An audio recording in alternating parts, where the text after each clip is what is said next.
Si tu es thérapeute en libéral, toi aussi, tu as probablement affaire à des annulations. Et c'est super frustrant quand on a des annulations ou encore pire quand on a des patients qui se pointent pas sans annuler.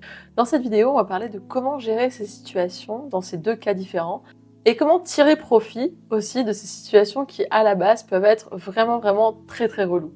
Si t'es nouveau sur cette chaîne, moi c'est Victoria, je suis chiropracteur et ce que je fais à travers Lance ton câble, c'est que j'aide les thérapeutes à faire fonctionner leur cabinet lorsqu'ils stagnent souvent depuis plusieurs mois ou plusieurs années et les amener aux objectifs qu'ils souhaitent atteindre avec leur activité en libéral. Donc premièrement, on va parler de la situation la plus relou, c'est-à-dire les gens qui ne se pointent pas. Pour le coup, là, il n'y a même pas d'annulation ou quoi que ce soit, il n'y a pas de message, il n'y a rien, juste la personne ne vient pas. Alors, cette situation peut être due à plein de facteurs différents, ok ? Mais déjà, il faut savoir que si ça se produit beaucoup dans votre cabinet, c'est que forcément quelque chose n'est pas normal. C'est un symptôme. C'est comme toute situation. Là, il y a quelque chose de symptomatique. Normalement, quand on fait bien notre travail, on n'est pas censé avoir une tonne de no-show.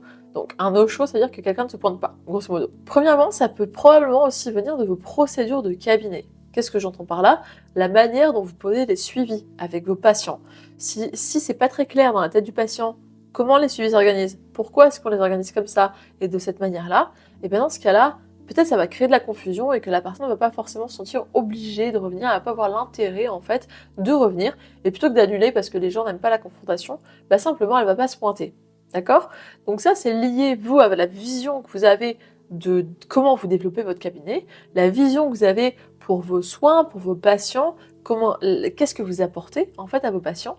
Mais là-dessus, on peut aussi rajouter d'ailleurs la question de la posture. C'est la posture que vous avez en cabinet. Souvent, moi, quand je récupère les thérapeutes en appel de sélection, je vois que beaucoup se laissent marcher dessus par leurs patients. Ils leur posent par exemple la question « Bon, bah, on repose un rendez-vous ». Et en fait, c'est le patient qui décide complètement en fait de quand il revient, alors que ça devrait être l'inverse. Le thérapeute devrait donner au moins des guidelines parce que c'est vous qui savez. Le patient, lui, ne sait pas les processus physiologiques de guérison. Il ne sait pas quand est-ce que c'est optimal pour lui de revenir si on ne lui indique pas. Donc en fait, c'est à vous de lui indiquer de la meilleure manière possible quand est-ce qu'il devrait revenir. C'est à vous de lui dire. Et là, je ne dis pas d'obliger les gens à revenir, évidemment. Mais en tout cas, il faut donner un cadre au patient. Et aussi, la posture, qu'est-ce que ça implique ? Ça implique aussi une certaine fermeté. Et là, je ne suis pas en train de parler non plus de rigidité ou d'autorité ou quoi que ce soit, non. Mais par contre, quand on ne veut pas se faire marcher sur les pieds et rester le chef dans notre cabinet, parce que c'est votre activité, donc c'est vous le chef, si quelqu'un ne respecte pas vos règles, simplement il dégage. Moi, c'est comme ça que ça fonctionne chez moi en tout cas. Si quelqu'un ne me respecte pas, d'ailleurs ça arrive quasiment jamais pour cette raison, ça m'est arrivé une fois de devoir dégager un patient. C'était un vieux mec de 60 piges qui se prenait pour un petit chef. Je dis, toi, tu vas aller voir d'autres chiropracteurs. Tu reviens pas au cabinet. Grosso modo, la raison pour laquelle j'ai pas beaucoup d'annulations et j'ai pas beaucoup de personnes qui ne se pointent pas, c'est parce que du coup, j'ai un cadre qui est ferme, bien établi et sécurisant, du coup, pour les patients. Mais par contre, c'est une erreur que je vois faite très fréquemment. Beaucoup d'ailleurs chez les femmes. Elles ont tendance à plus se laisser marcher sur les pieds, mais pas que. J'ai aussi des hommes qui m'appellent avec ce même problème. Et du coup, le problème, c'est que du coup, les gens prennent complètement le dessus sur eux et que du coup, après, ils sont plus du tout maîtres de leur cabinet. Donc ça, je l'adresse en premier parce que c'est vraiment la composante la plus importante. La stratégie qu'on va voir après, c'est plus une technique, on va dire, pour limiter ça. Mais déjà, si votre posture est forte en cab, vous aurez moins de gens qui se foutent de votre gueule. C'est évident, c'est logique. Bon, ensuite, qu'est-ce qu'on peut faire pour faciliter un petit peu ça ? C'est simple, mettre une politique d'annulation, tout simplement. Si quelqu'un ne se pointe pas, dans ce cas-là, la personne, son rendez-vous, clairement, vous lui débitez. Ça me paraît clair. Et si moi, je le fais quasiment jamais. C'est plutôt dissuasif dans mon cabinet. Mais ça fonctionne, parce que c'est couplé à une posture sérieuse. Mais des fois, quand ça m'arrive, je dis à la personne, une fois mais pas deux. La prochaine fois, le rendez-vous sera compté et sera dû. Voilà. Et tout ça, en fait, finalement, ce dont on est en train de parler là, concrètement, c'est la notion de limite. Comme dans votre vie en général, si vous êtes parent, ça va vous parler. Des enfants, ça s'éduque en mettant des limites. Et bien avec les patients, c'est pareil, en fait.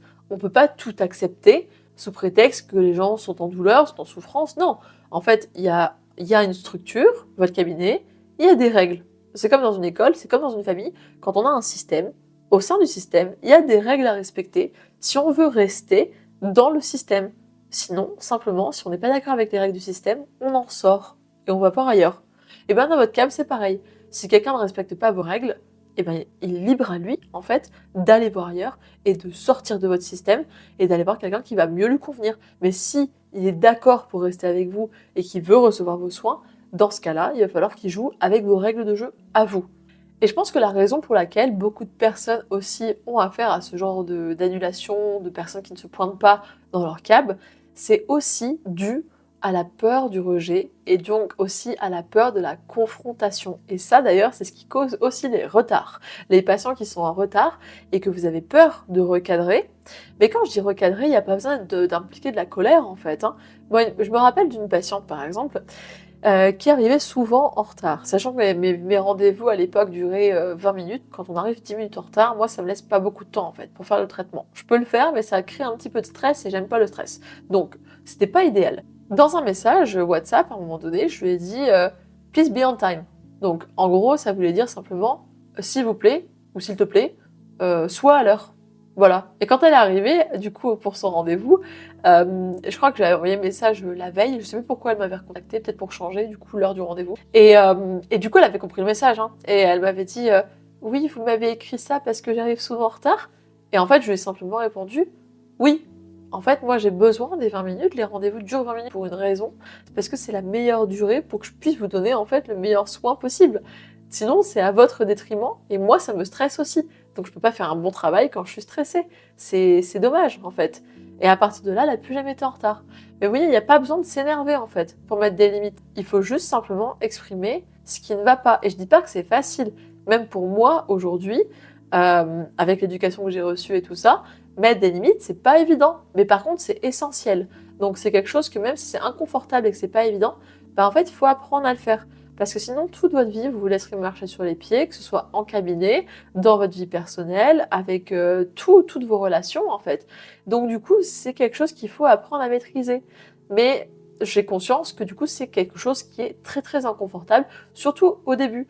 Mais ça devient de plus en plus naturel au fur et à mesure que vous le pratiquez, c'est comme tout. Et rappelez-vous aussi d'une chose, on lance un cabinet en libéral pour aider les gens. Le but, c'est de les aider de la meilleure manière possible.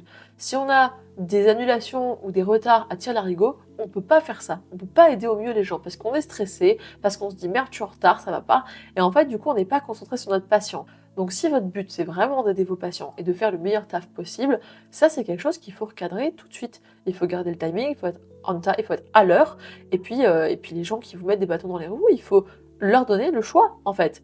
Soit comme je l'ai dit au début de la vidéo, soit ils respectent les règles, et les règles, ça inclut arriver à l'heure, soit ils s'en vont, parce que sinon, ça vous impacte, vous, dans votre travail. Mais il n'y a pas besoin de s'énerver, en fait, pour faire ça. Du coup, j'espère que cette vidéo vous aura aidé. N'hésitez pas à vous inscrire en bas, vous trouverez le lien vers la série d'emails, le challenge des 14 jours. C'est un challenge gratuit qui vous permet de comprendre comment j'ai monté mon cabinet en passant de 0 à 50 patients par semaine en l'espace de 5 mois. Je vous explique les stratégies, les erreurs à éviter, tout ça. Moi, je vous dis bon courage avec votre cab, bonne journée si vous commencez votre journée, et puis du coup, je vous dis à la prochaine dans la prochaine vidéo.